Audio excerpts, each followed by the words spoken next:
los libros. Sí, hago libros y también, bueno, mi práctica es otra, pero ahora yo solo quería agradecerle su trabajo. Mira tú esto. Mira esto, por favor. No me... Abra.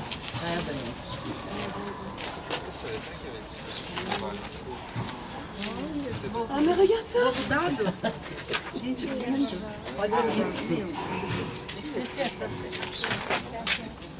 Que amor ela te traz. Para mostrar.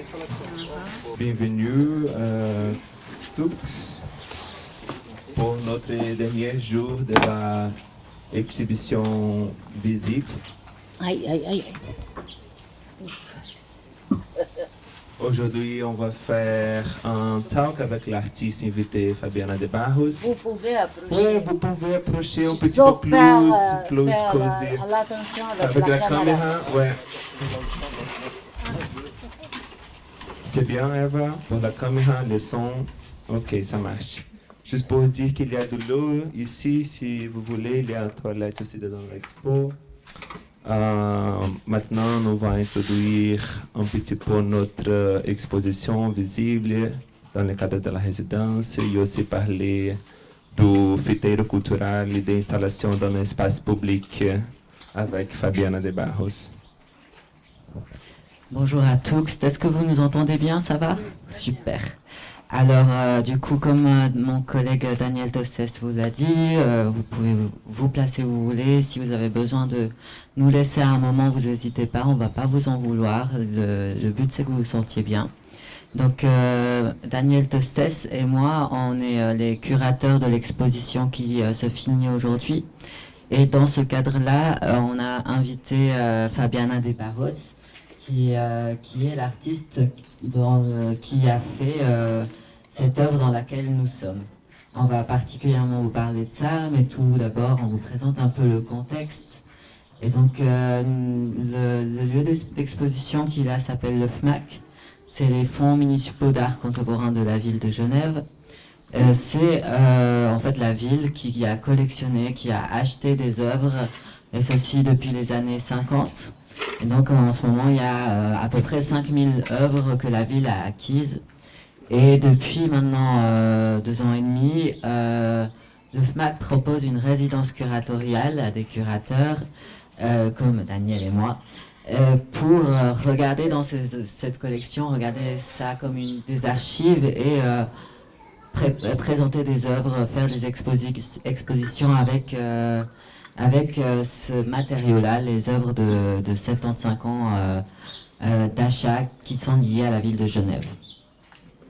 Et Daniel et moi, on a concouru pour avoir cette résidence d'1 an en proposant de étudier la collection et d'en retirer des œuvres et des artistes qui sont liés à la marginalisation. On a émis l'idée que sans doute beaucoup des artistes qui ont eu l'occasion de vendre leurs œuvres à la ville pouvaient être des personnes privilégiées, notamment des hommes blancs qui ont grandi et qui sont nés dans la région et qui ont peut-être des milieux sociaux, culturels et économiques qui leur ont permis d'être plus proches du milieu de l'art et aussi d'un réseau qui fait qu'ils ont pu travailler dans le monde de l'art, être artistes et aussi vendre, avoir un certain succès.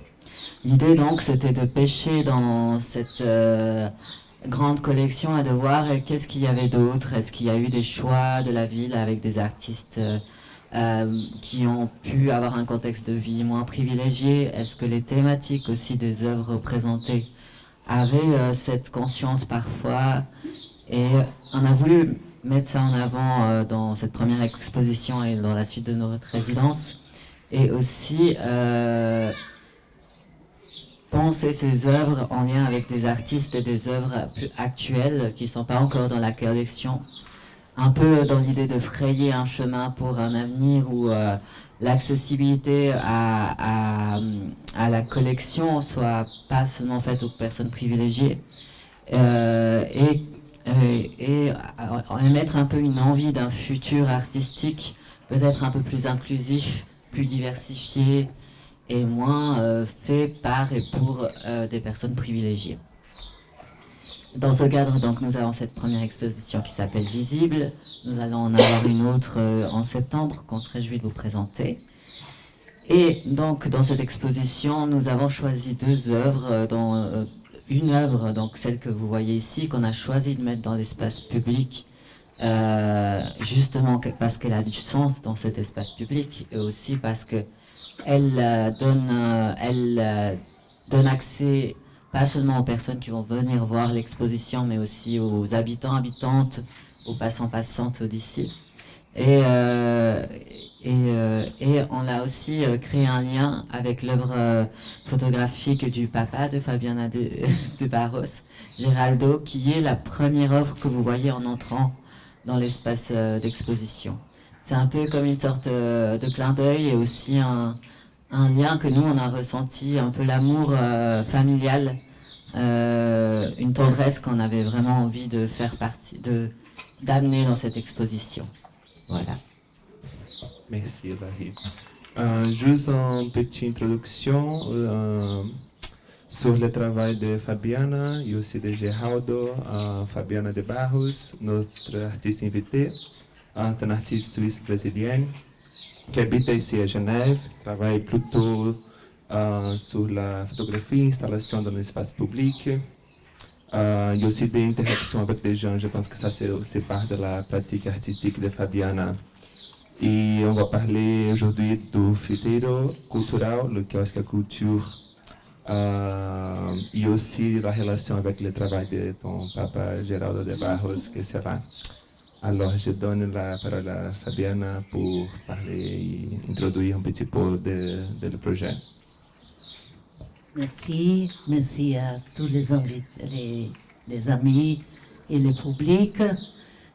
Et remercier l'équipe FMAC que j'ai déjà remercié dans le vernissage, mais je profite pour remercier de nouveau, surtout pour ce projet d'invitation des jeunes commissaires d'ouvrir cette magnifique expérience d'un concours pour des commissaires et qui amène justement des nouvelles choses qui nous font réfléchir. Et remercier vous deux parce que c'est la première fois que j'expose avec mon père.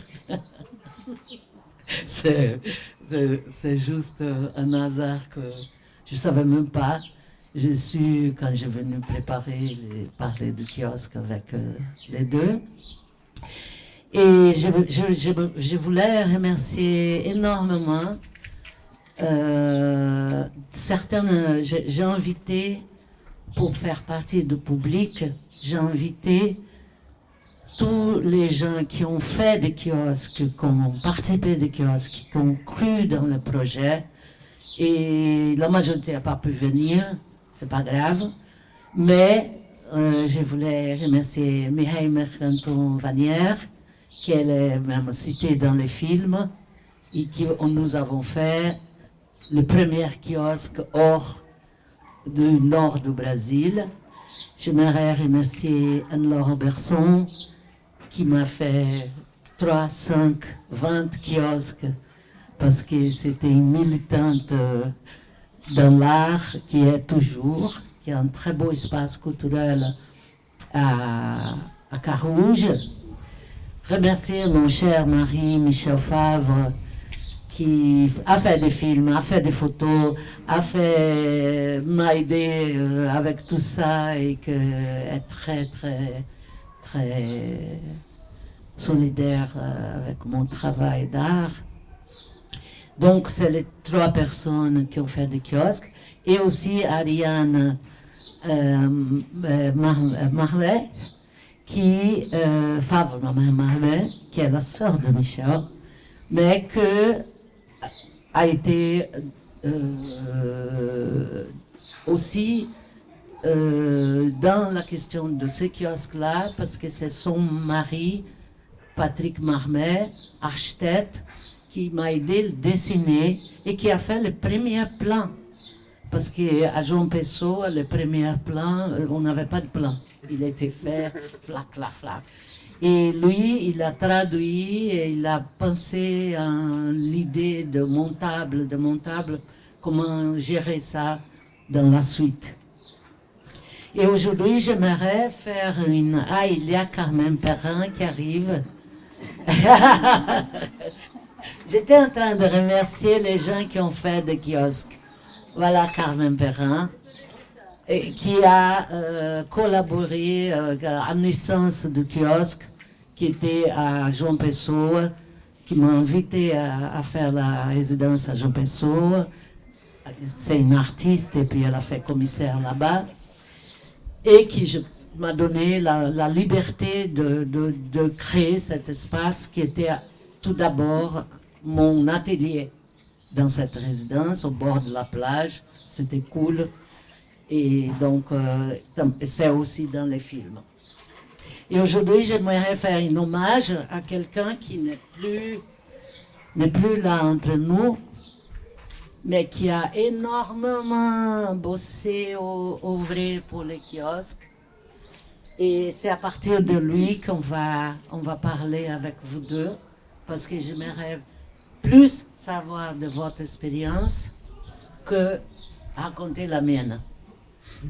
Alors, la personne que je vais parler et faire cet hommage s'appelle Antonio Zaya.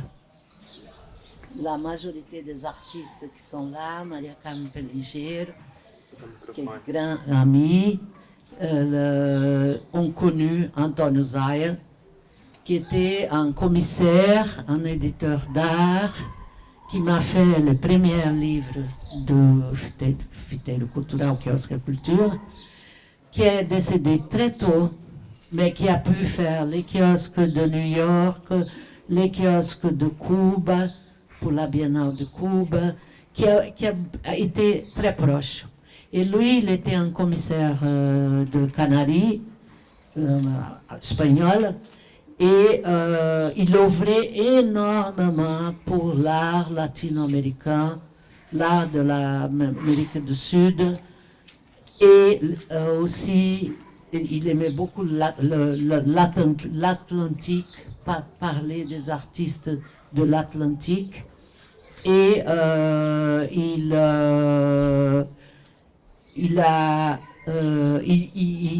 défendait beaucoup les kiosques, les artistes de aïe, 2 minutes.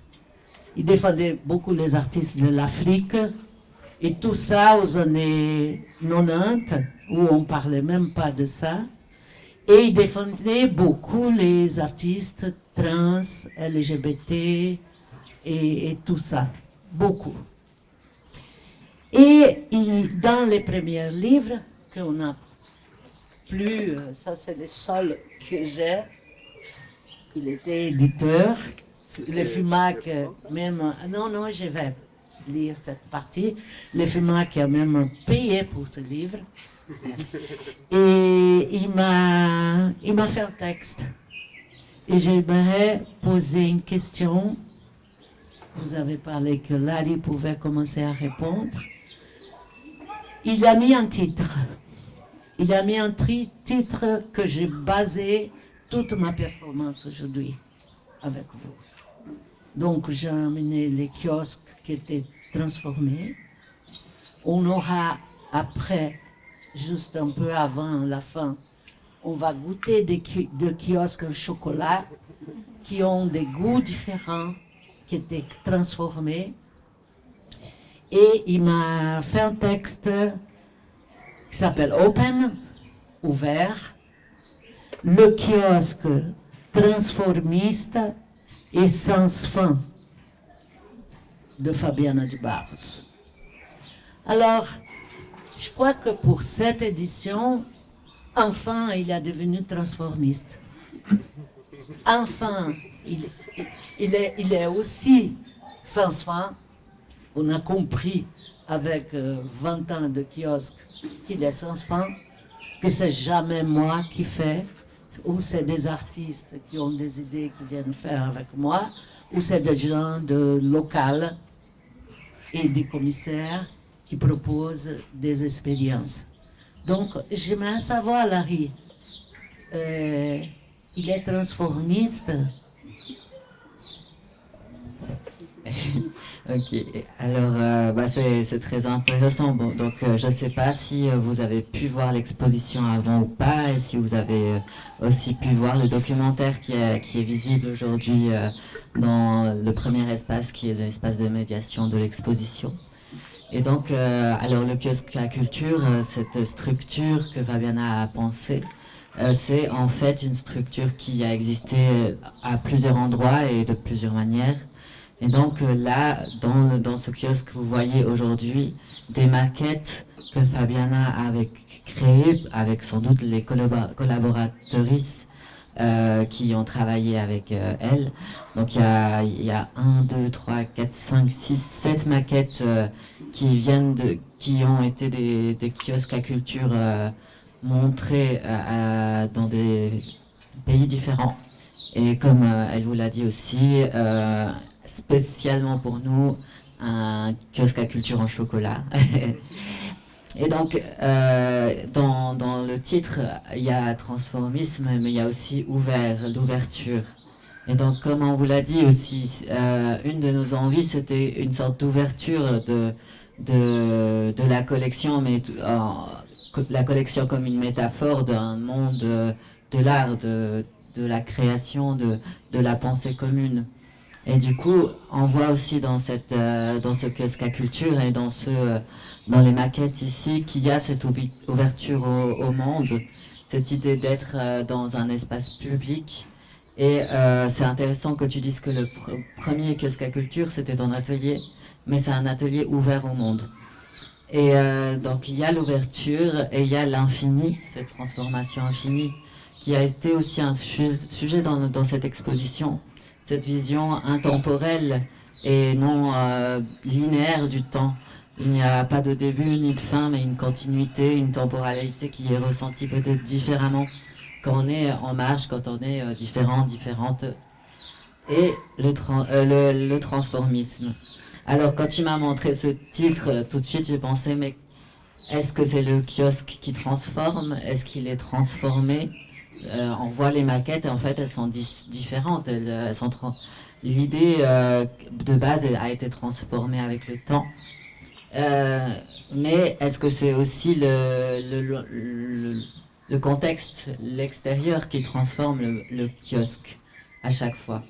Du coup, j'ai trouvé aussi très intéressant ce terme transformisme.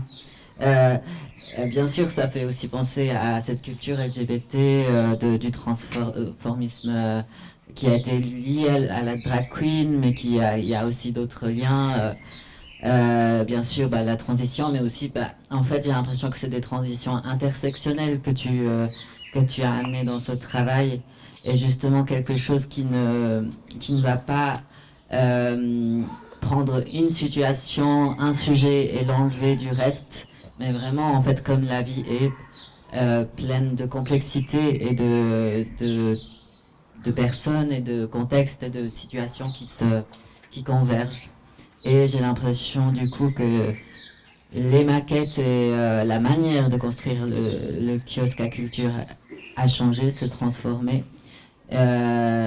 Mais aussi, en fait, et ça amène à ma question à moi, c'est qu'est-ce qui fait le kiosque? Bien sûr, il y a ton idée à toi, il y a les personnes avec qui tu collabores, mais j'ai l'impression qu'aussi, et je me demande, est-ce que le kiosque peut exister sans le public, sans les personnes dehors?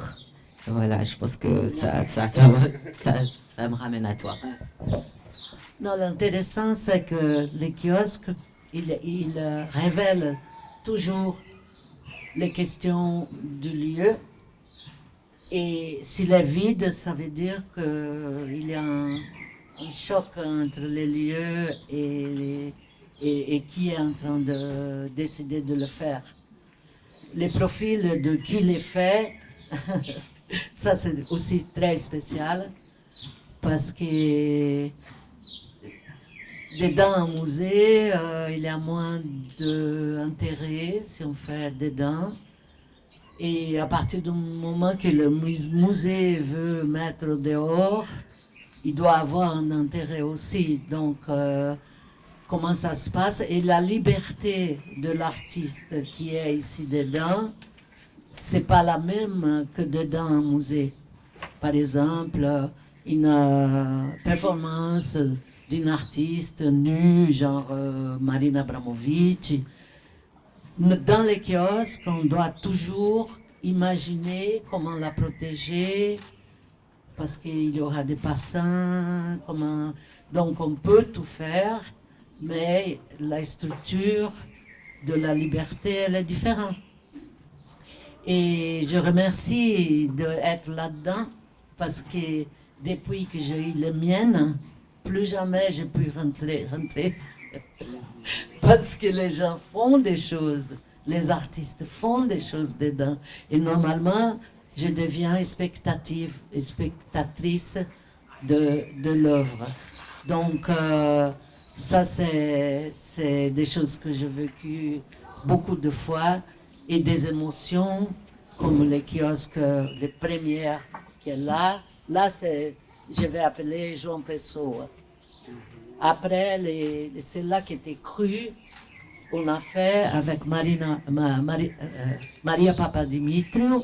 Elle a fait dans une communauté de gitans à la périphérie d'Athènes.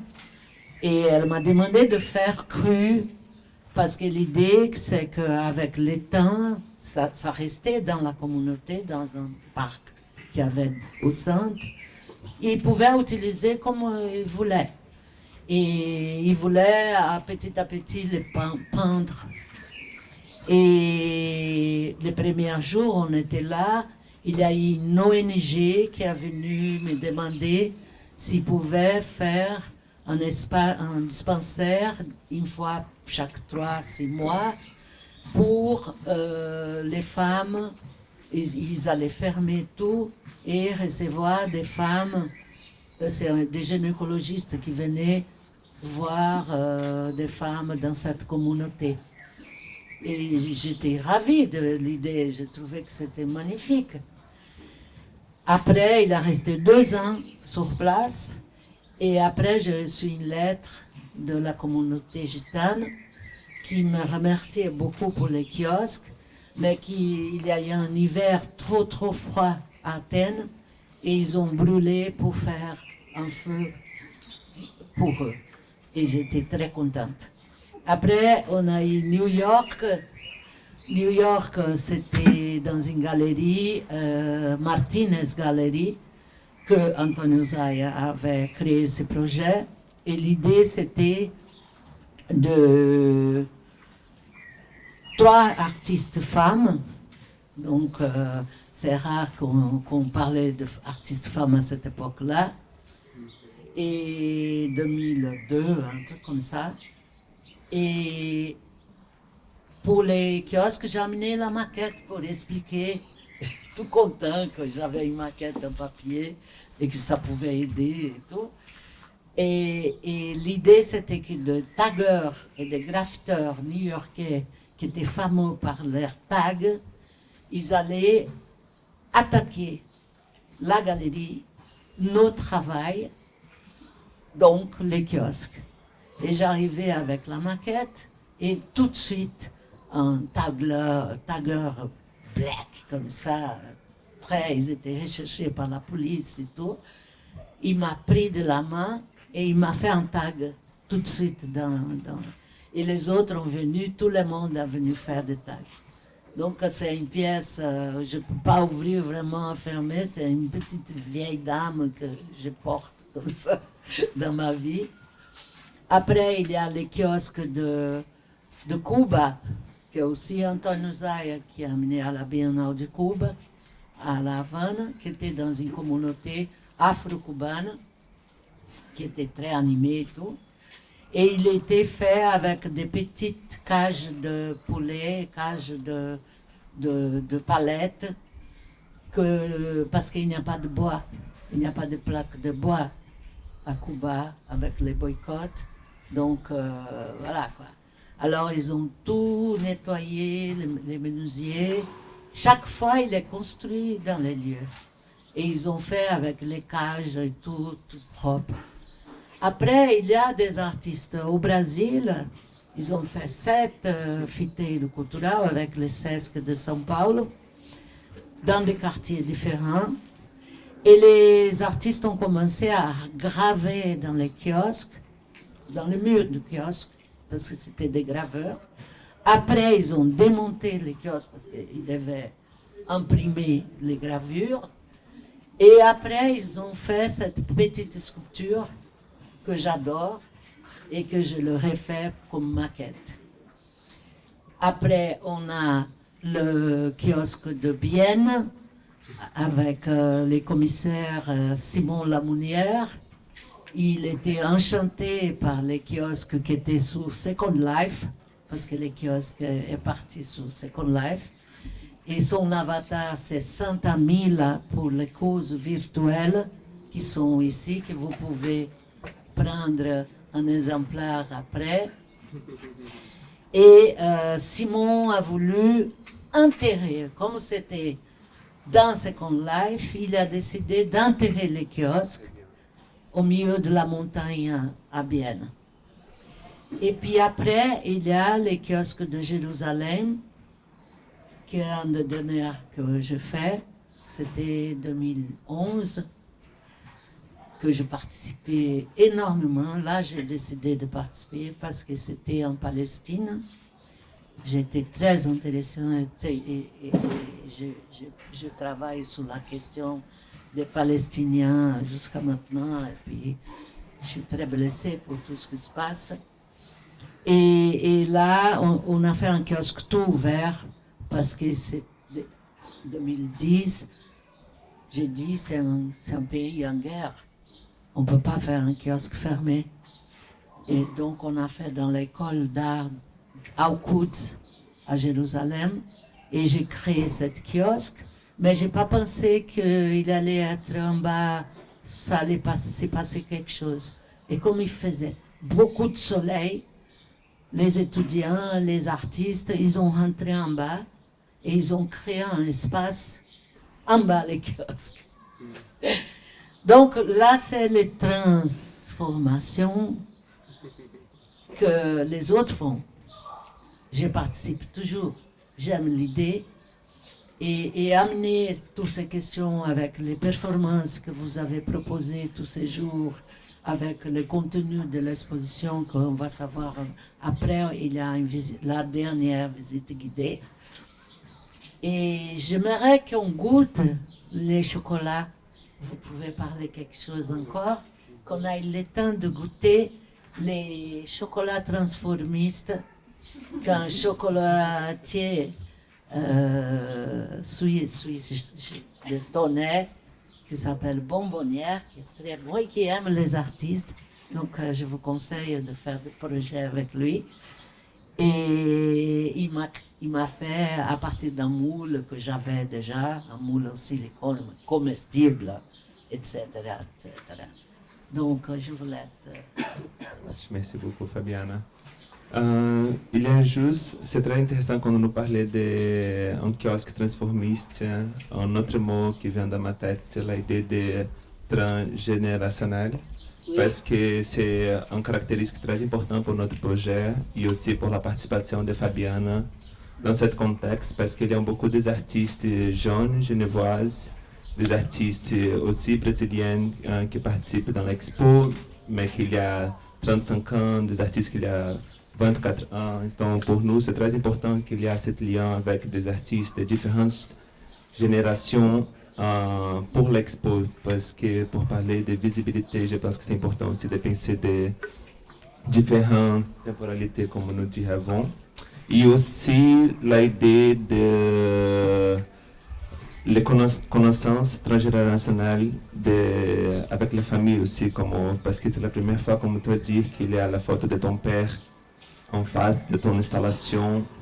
Et c'est juste pour te demander aussi comment est pour toi qu'il y a ce dialogue ici de 2025, les fiteiros ici à Genève, et aussi ce dialogue avec ton père dans l'expo.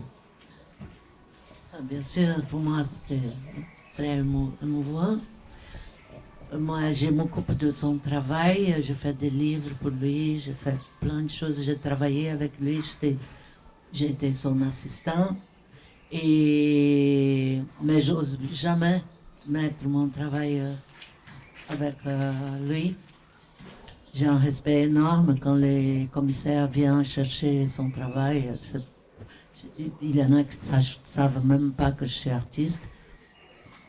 J'ai eu des opportunités incroyables d'être à la table de MoMA, que moi, comme artiste, je n'ai pas encore cette possibilité, mais pour lui, à la table de grands musées, Tate Gallery et tout, parce qu'il voulait avoir des œuvres.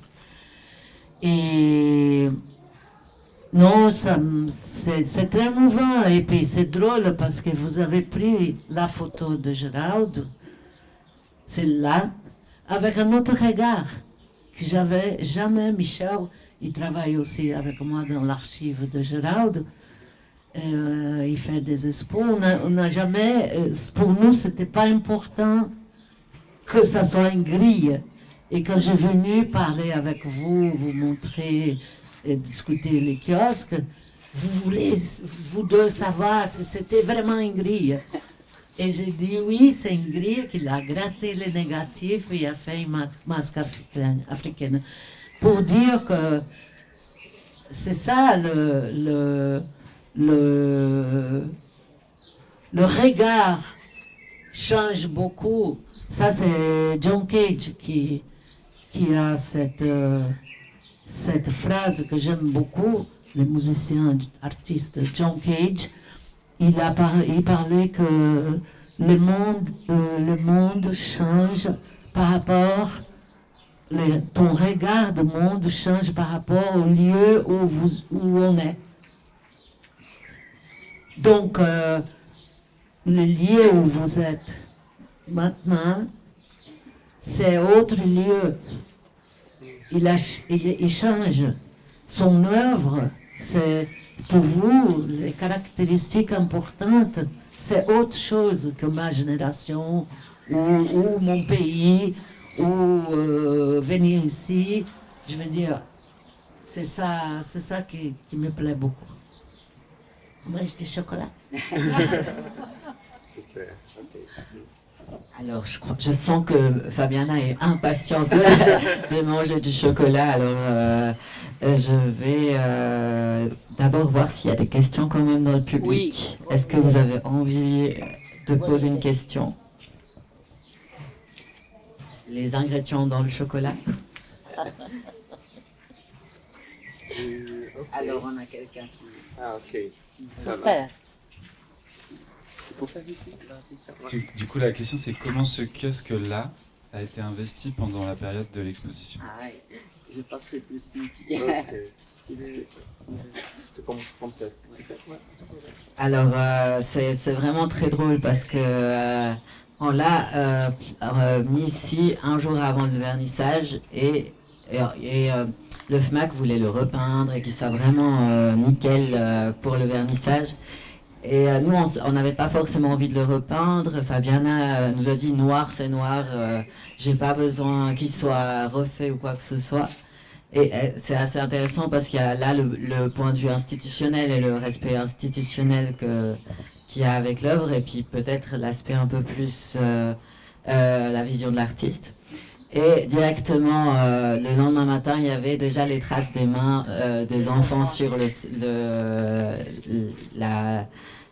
kiosque, et c'était vraiment déjà magnifique. En fait, ça rendait le lieu tellement plus magique. Et voilà, c'était directement ce qui... Ouais. Je crois que c'est la photo symbole de cette kiosque. Si je fais une maquette, je vais faire les mains des enfants.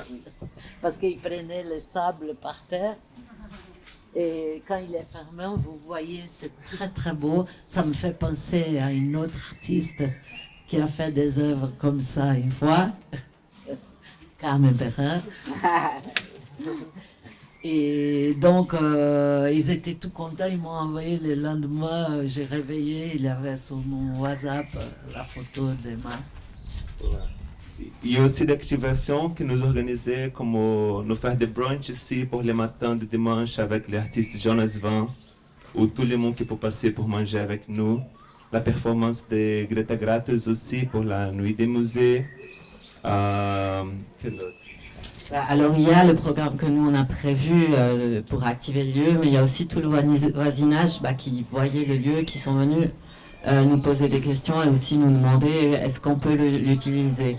Alors il y a eu un petit workshop des personnes, des voisins-voisines, il y a eu un pique-nique durant le vernissage. Ce qui était rigolo aussi, c'est qu'il y avait en fait un tournoi de pétanque qui avait été prévu par les voisins-voisines, et du coup ça donnait ces échanges un peu spontanés qui étaient encore plus intéressants même. Ce qu'il faut savoir, c'est qu'on est quand même dans l'ancienne Artamis ici, et c'est la cour d'Artamis qui parle beaucoup de l'histoire aussi genevoise, de l'art, de l'occupation et de l'activisme genevois. Et donc il y avait aussi du sens à ce que ça soit ici, quand Greta Gratus, qui est une grande amie et une image très importante, un personnage très important pour la culture genevoise, vient raconter des histoires avec le feu et le kiosque ouvert. Ça crée comme une transmission justement transgénérationnelle. Il y a aussi eu un festival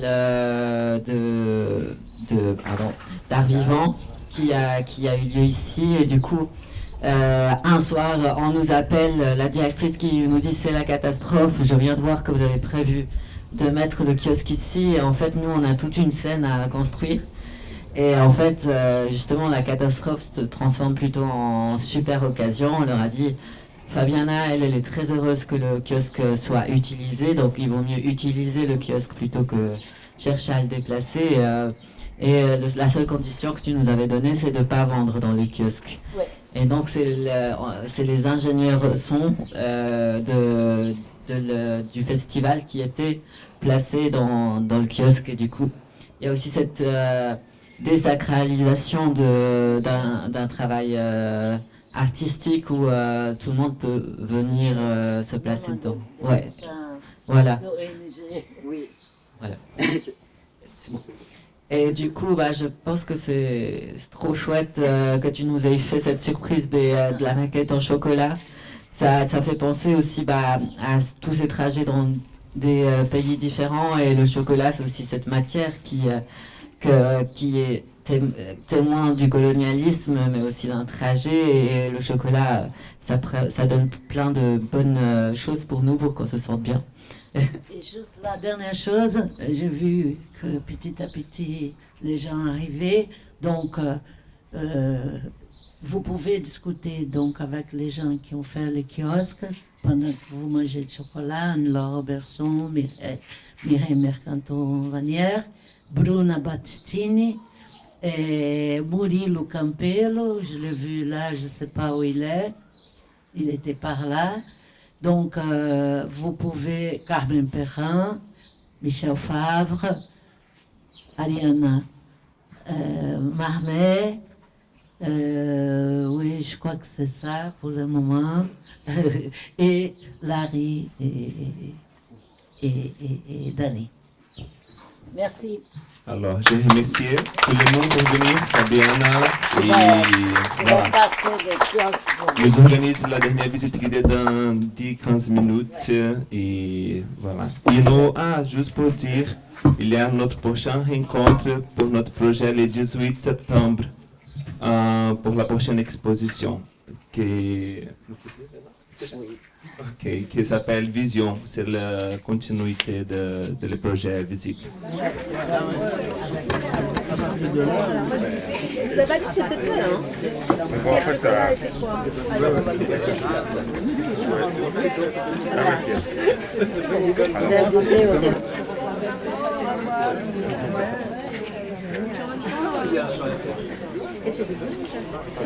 Et la nuit blanche.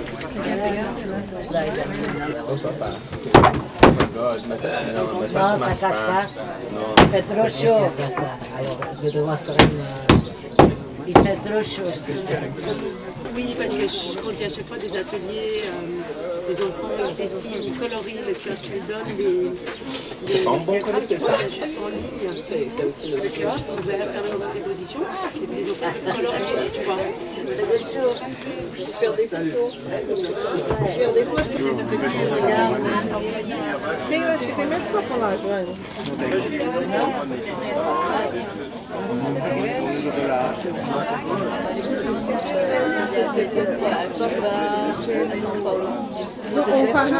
On va au Brésil, on a déjà prouvé avec la CESC. Ça c'est un peu en version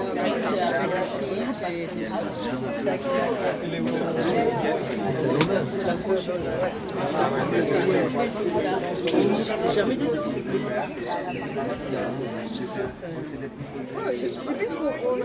Sinon, à l'exposition,